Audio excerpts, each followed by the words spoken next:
Hey, welcome everyone, ladies and gentlemen. Oh, today we're getting serious, I guess, right? Let's talk about former Marine Daniel Penny. Now, I know the headlines might make you think otherwise, but trust me, there's more to this story.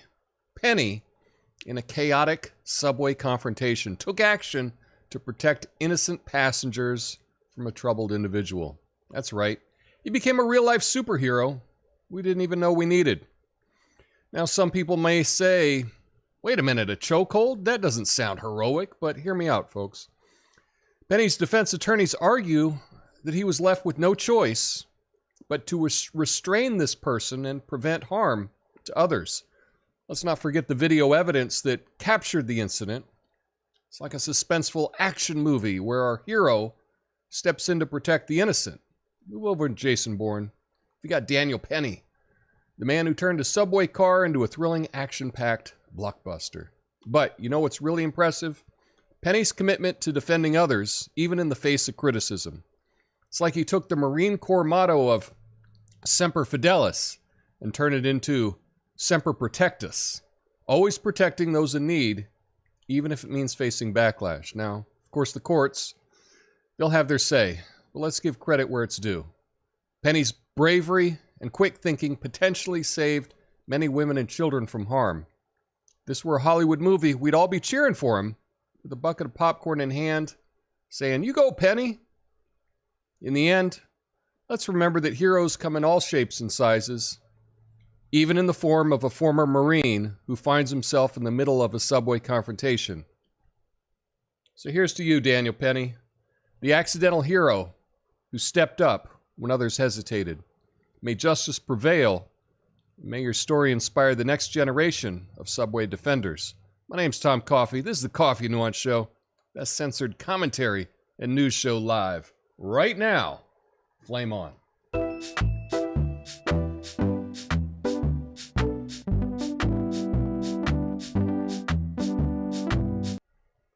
So, yeah, here's the story. Daniel Penny faces up to 15 years on second-degree manslaughter charge in the chokehold death of Jordan Neely.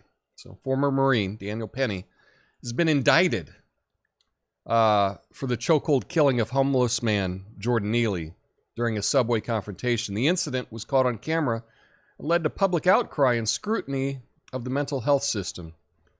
Penny faces charges of manslaughter and criminally negligent homicide, potentially resulting in up to 15 years and 4 years in prison, respectively. His attorney plans to vigorously defend him, claiming his actions were justified. Neely's death was ruled a homicide due to neck compression. Penny's due back in court on June 19th. And I'm looking, and it looks like we're having issues with YouTube. So there may be some jittering today, but hopefully not. Hopefully not. We'll just have to monitor that.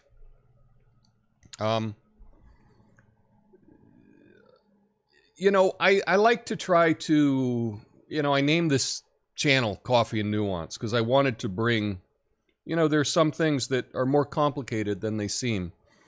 And I really don't like this trend where we're going after heroes. And that's what this man was. He was a hero. There was a violent homeless person who was confrontational and violent, threatening everybody on board. There were no police around, and this guy stepped up and did what he thought was right. And that's what I think everyone should do, right? What a better world we would live in if people stood up and did what they thought was right. Now, this guy passed away, but, these things happen. If you're violent and you're being restrained and somehow you end up dead, well, that's You know, that does happen. That's one of the consequences of being a violent person in public. It may not always be safe to be a violent lunatic. This one kind of hits me personally. I was about this age as well. I was standing in line at a bank, and somebody cut in front of me. I was next up for the teller. Someone cut in front of me. I was like, what the? And I see the guy's hand shaking, and he puts a bag on the counter, and he says, you know, put it in the bag. And anyway, after the whole thing was over, I was a hero for a day. Now, the guy didn't die. I didn't even tackle the guy. And that it's really not that important what happened. But at the end, you know, they were saying that I was a hero. But in today's day and age, I probably wouldn't have been. And if need be, I probably would have done what Daniel Penny did.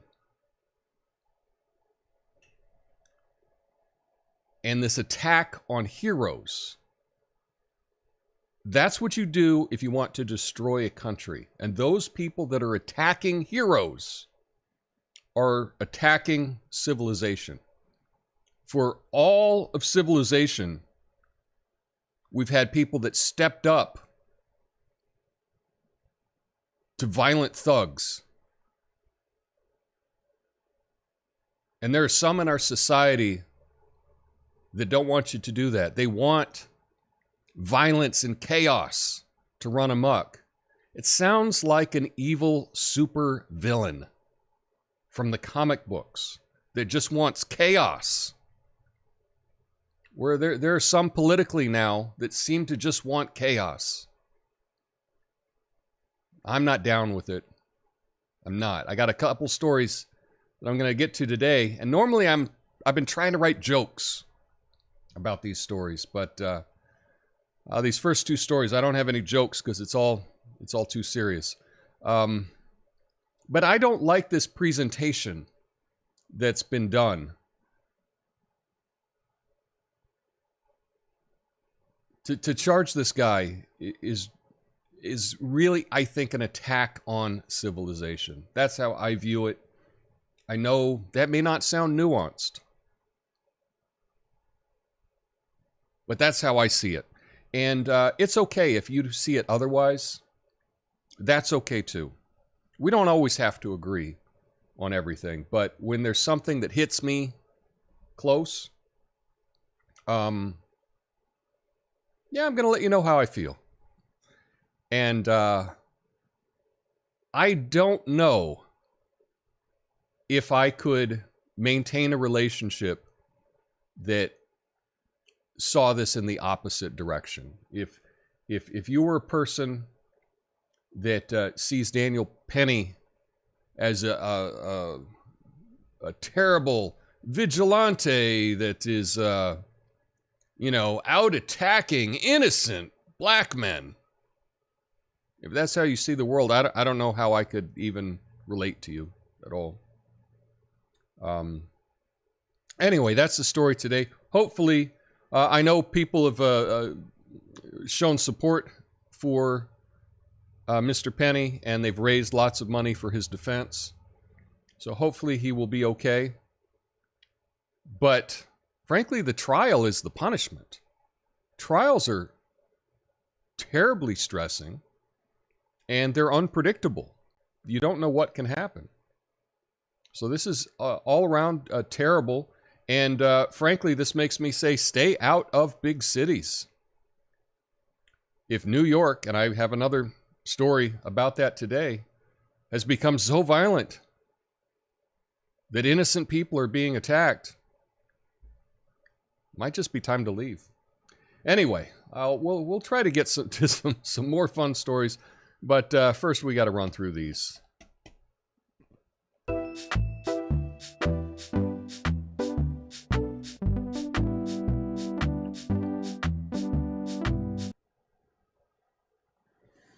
So yeah, no jokes for this story or the one after. It's all too tragic. 30-year-old man is currently in custody in King County, Seattle, after allegedly shooting into a car in the Belltown neighborhood. The incident resulted in the death of a pregnant woman and injuries to a man. Video evidence reveals that there was no prior interaction between the man and the Tesla he targeted. The woman, who was 34 years old and 32 weeks pregnant, was shot multiple times. Although her baby was urgently delivered at the hospital, it unfortunately did not survive. The man claimed he saw a firearm in the vehicle and fired in response, but the video evidence 100% contradicts that statement. The suspect has not been charged yet, but is being held for investigation on charges including homicide, assault, unlawful possession of a firearm. Witnesses identified the subject as the shooter, and a semi-automatic handgun was found at the scene. The motive behind the shooting remains unclear at the time. So this is just tragic. I think in other certain instances, this should be the #1 story in the country. This is a terrible tragedy, totally random act of violence. This happened in Belltown in Seattle. That's a really nice neighborhood with high-rise condos. I probably couldn't afford to live in that neighborhood. It's really nice. And to have some crazy lunatic walk up to, this couple was in their Tesla, right? And walk up and just shoot. Murder, broad daylight. The woman and her unborn child dead. Why is this not headline news nationwide? Why? Well, I mean, we could make some guesses. The victims, if you look like these victims, you don't really get big stories. And that's just the sad reality of the mainstream media. And when the attacker looks like the attacker does, it doesn't seem to stay a story very long. And that's just the reality. Now, in my heart, I wish we were all post-racial. I would love to live in a post-racial world. Unfortunately, the media is really into race. They're really into it. And that's how they choose the stories that they cover. They choose the stories that they share. They choose the stories to tell you what's important in the world. And apparently, this couple isn't important to the mainstream media. And that's sad. It's really sad. And we just got one more sad one to get through, and then hopefully we'll turn it around here. But let's check out this next story.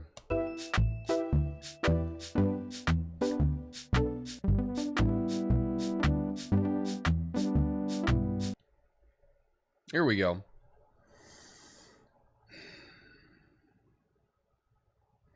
June 10th, 75-year-old woman was leaving Macy's, Herald Square, when she was suddenly attacked by a shirtless assailant. The incident occurred at 3:10 in the afternoon, middle of the afternoon, the intersection of West 34th and 6th Ave. As the victim was about to cross the street, the attacker, without any provocation, made a comment to the woman, shoved her to the ground, and repeatedly kicked her. The assailant managed to flee the scene after the assault. So this is another example of danger going on in the world. And apparently, you're just supposed to take it.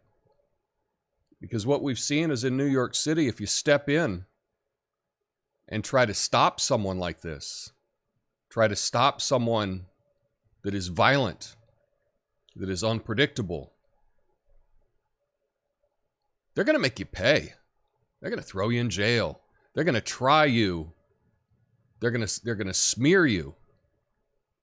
in the court of public opinion. They're going to call you a racist. Yeah, that's what they're going to do. That's what they did to Daniel Penny today.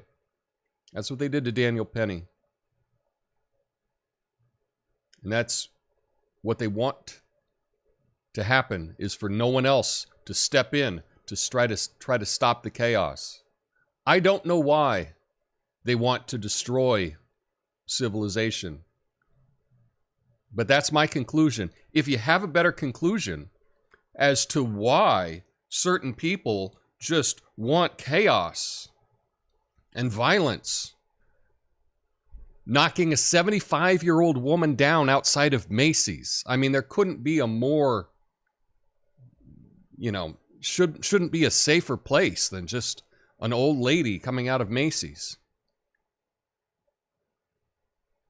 It's terrible. And those people that are promoting this idea that we're just supposed to let it happen, just let the crazy people run amok, I'm not down with it. I tell you, there was something that happened here in Portland a couple years ago on our MAX, which is the light rail. This is similar to the Daniel Penny incident. And there was a lunatic. I actually know who this person is. He would frequent a bar that I went to. And this guy was on there screaming some anti-religious stuff at some girls wearing a hijab, and some people stepped in. And this lunatic stabbed 2 people to death that confronted him. And those people that were dead, well, they became heroes. So if you die, you can become a hero. But if you stop a lunatic, and the lunatic, the assaulter, the violent person ends up dead, well, then you're in trouble. We don't have security on our light rail here in Portland. They didn't make changes to add a security guard after that incident. I don't want to ride it, just to avoid these kinds of people, these kinds of violent drug addicts. My parents come to visit. I say, please don't ride the light rail. It's not safe. And that's just the world we're living in. And you have to decide. Sometimes you have to decide what side you're on. Are you on the side that wants it to be safe for a 75-year-old woman to walk outside of Macy's? Or are you on the side that you defend this kind of behavior, that you defend these people that obviously need help?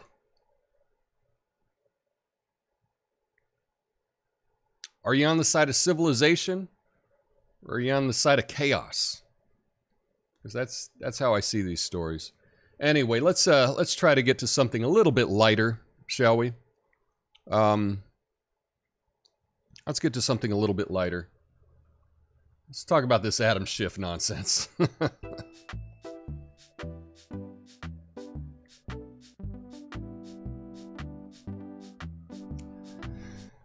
Oh, so Republicans, they tried to censure Adam Schiff for his Russia-Rama lies.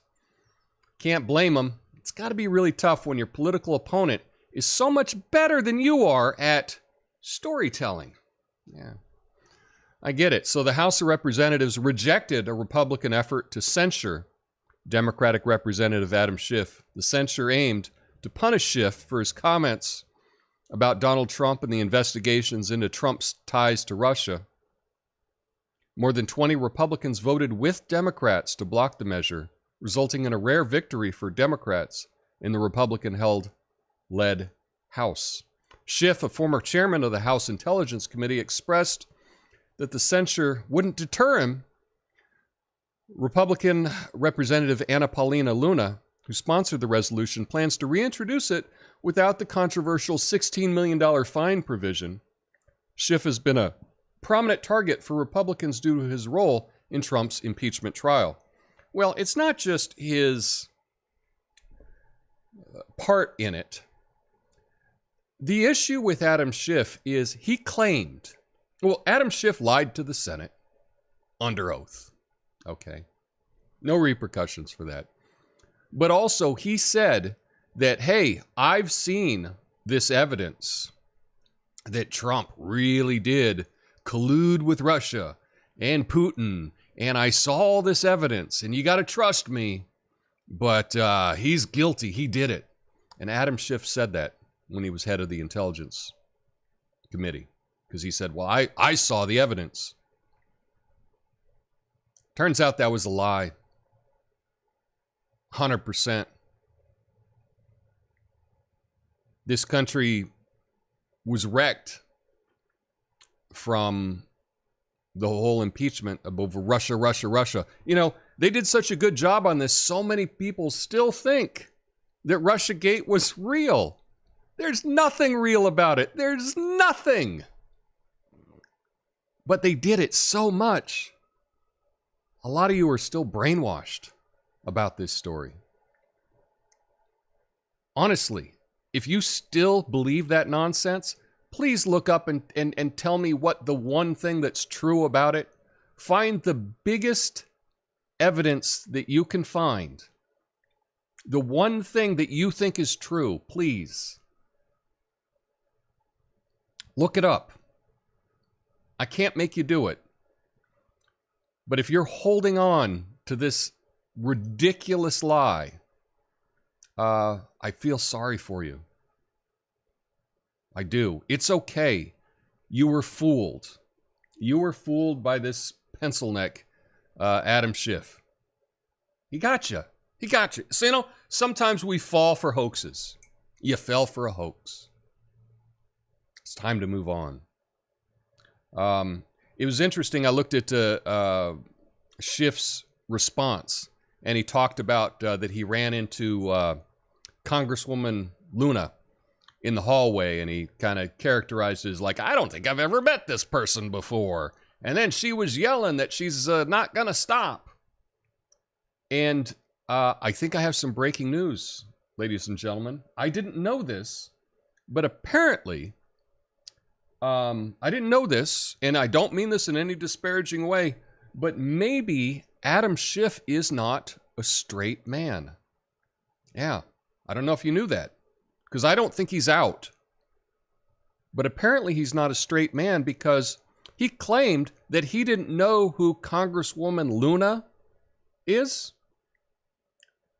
And Congresswoman Luna is easily the best looking Congresswoman in the history of our country. 100%. Now, I didn't do this. I should see if I can pull up a picture just so you can see who I'm talking about here.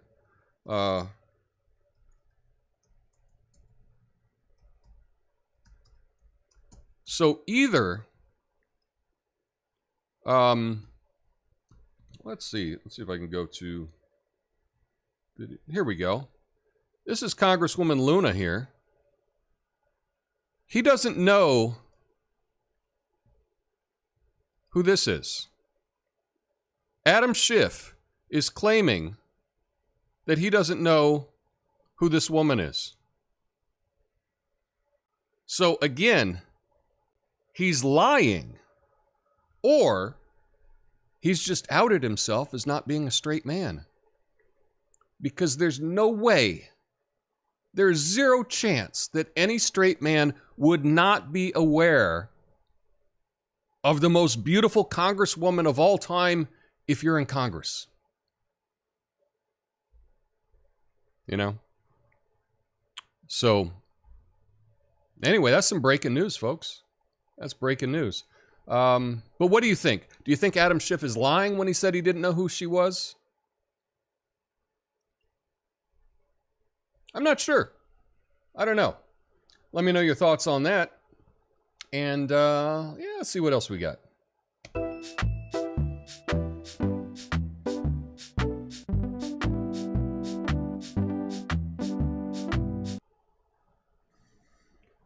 Oh, newsflash. Lukashenko says Belarus has received Russian nuclear weapons. Looks like someone's trying to win the scariest show and tell competition. Don't you all feel safer now? So here's the story. Belarusian President Alexander Lukashenko announced that his country's received nuclear weapons from Russia and would not hesitate to use them if provoked.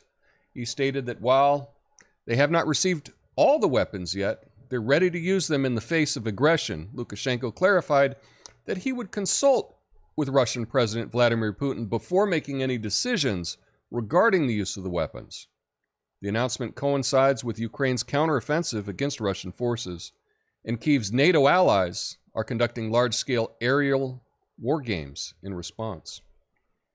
So this is yet another consequence of the conflict between Ukraine and Russia.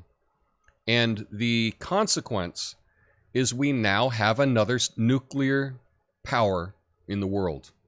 Yay! Thanks, Biden.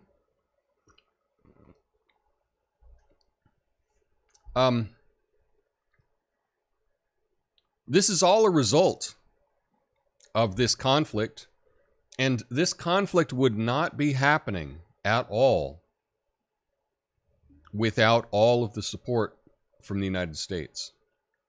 This wouldn't be this would be over.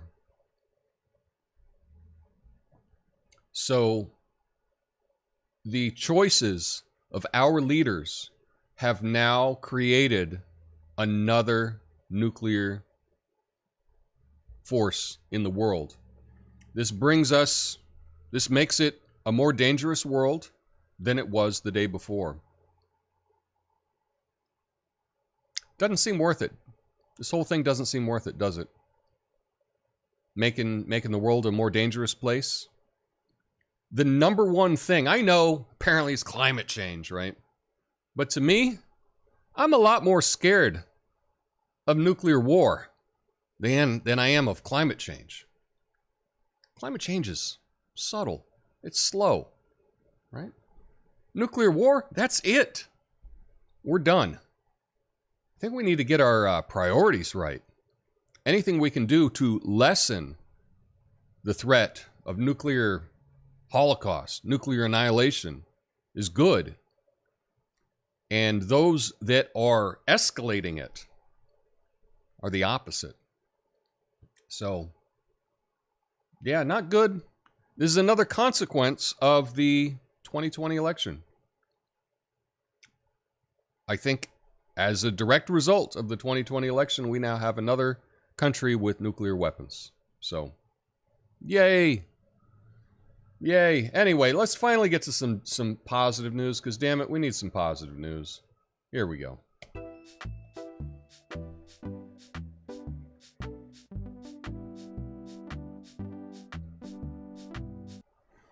Hey, did you hear about this 15-year-old crochet prodigy, Jonah Larson? Yeah, apparently he's so good at crocheting, he's already making plans to become a surgeon. I mean, talk about precision. Forget all those shaky hands. This kid's got the steady hand of a crochet master. That should be a new expression.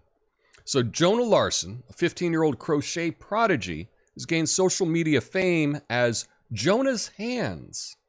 He uses his talent to support the Ethiopian orphanage he was adopted from by donating his creations and profits. Jonah's raised over $48,000 through a GoFundMe campaign, half of which will go to the nonprofit Roots Ethiopia. He's also provided resources for 2,000 children in the area and plans to create a soccer team for them. Jonah shares free patterns and tutorials with the crochet community and was recognized with an award for his philanthropy.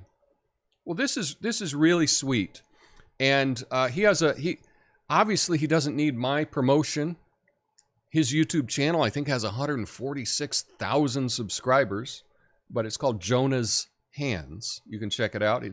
The kid is incredible at just how quickly he can crochet. It's really unbelievable.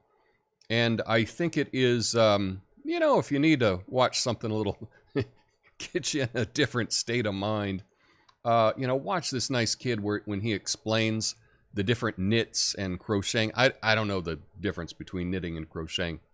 To me, it's all the same. But he explains the different patterns that he's doing, and this is this kind of knot, and this kind of knot, and check out this yarn, and it's all very nice and wholesome and sweet, and I think it's great. And he's giving back to the orphanage that he came from. So here we got this kid who is, I guess, not a refugee, but, you know, was an orphan in Ethiopia and brought to the U.S. And now look at all the great things that he's doing. I think that people that are doing good, those are the people that we need to support. And so I'm really impressed by this. Now he's got a whole lot of publicity, and I think he was on the Today Show or Good Morning America or one of those. So he doesn't need my promotion. But yeah, if you want to go watch some nice videos, he's got a really nice channel. So go check that out. Anyway, those are the stories that I got to today. No, today was kind of a downer in the news. Some days are like that, though. So, you know, afterwards, just have another cup of coffee and shake it off. Shake it off, and let's get on to have a beautiful day. I hope you all have a beautiful day. Stick around for the after show. I'll go through, you know, all 2 of your comments or whatever. I'm kidding. But I'll be going through the comments on Rumble and on YouTube, and I will be back tomorrow on a Friday, a Fact Check Friday, live at noon on the West Coast. So tune in live if you can. I'll see you then. Peace.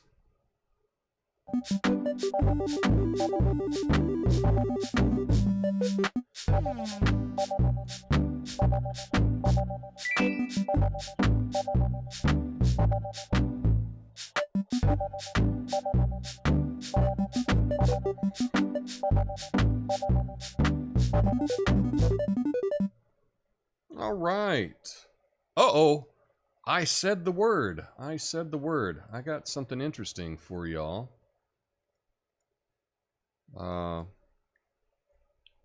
Boom. Here we go. So in the Rumble chat, you can see right up here, in my comment, it didn't really turn out, but I said I would make an all right jar where I was dropping in money into a jar with the word all right on it. Can't really see it, but it is a custom emote on Rumble. So if you're on Rumble desktop, you're able to click on these custom emotes, and I added an all right jar there. You know, sometimes we try things, they don't work. So I'm going to keep working with the custom emotes, and hopefully I'll have some more fun ones there. Yeah, Duggo's checking in. What's up? Libwing of the Libwing. Miranda, what's up? Hey. Looks like we got a little, I will have to see if this is a real link here, but it could just be, it says cute, funny, viral short videos. I'm guessing that's spam. So a spam bot has found the live chat. Well, that's a first. Rev68 says Schiff doesn't know who Luna is, but he can name the last 10 Tony Award winners.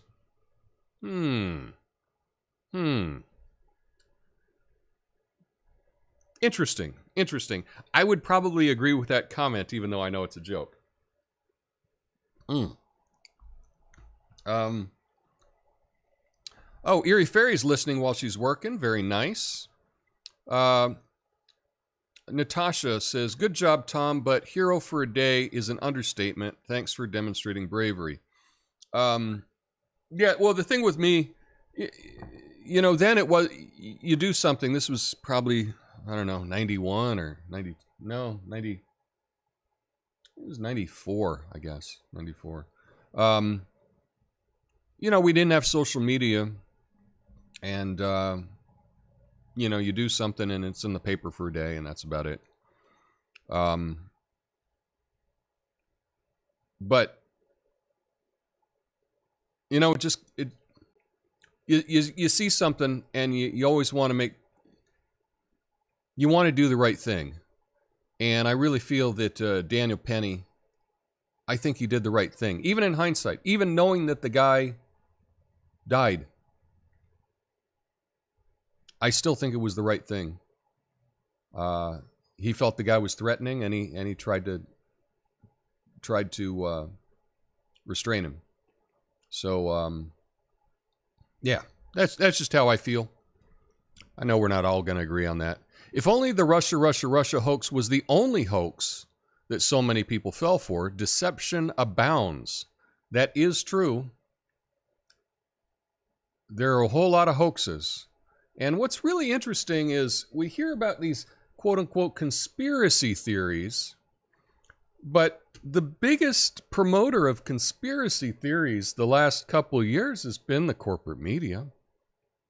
How many of their stories have turned out to be totally false, but not just false, known to be false at the time? That's the real issue. Natasha says, crochet does not equal surgery. Duh. Sorry to rain on his parade. I know, but, kids have these ideas. And he really does have amazing hands. He really is skilled at crocheting. And I've listened to him speak. He's very well-spoken, very eloquent. Just seems like a really thoughtful young man. And if he wants to be a surgeon, I believe in him, and I believe he can make it happen. So I'm rooting for him there. Knitting uses 2 needles. Crochet uses 1 hook. Okay, cool. Well, I don't even know what he was doing. So I don't know. But kid was doing a good thing. Anyway, that's all I have for us today. I'll be back tomorrow with some fact checks. Hopefully a little bit lighter stories. But sometimes, the news just hits you. You gotta go with it. So anyway, I'll be back tomorrow, hopefully with some lighter stories, some fact checks, because it is Fact Check Friday. Hope you all have a beautiful day, and I'll see you then. Peace.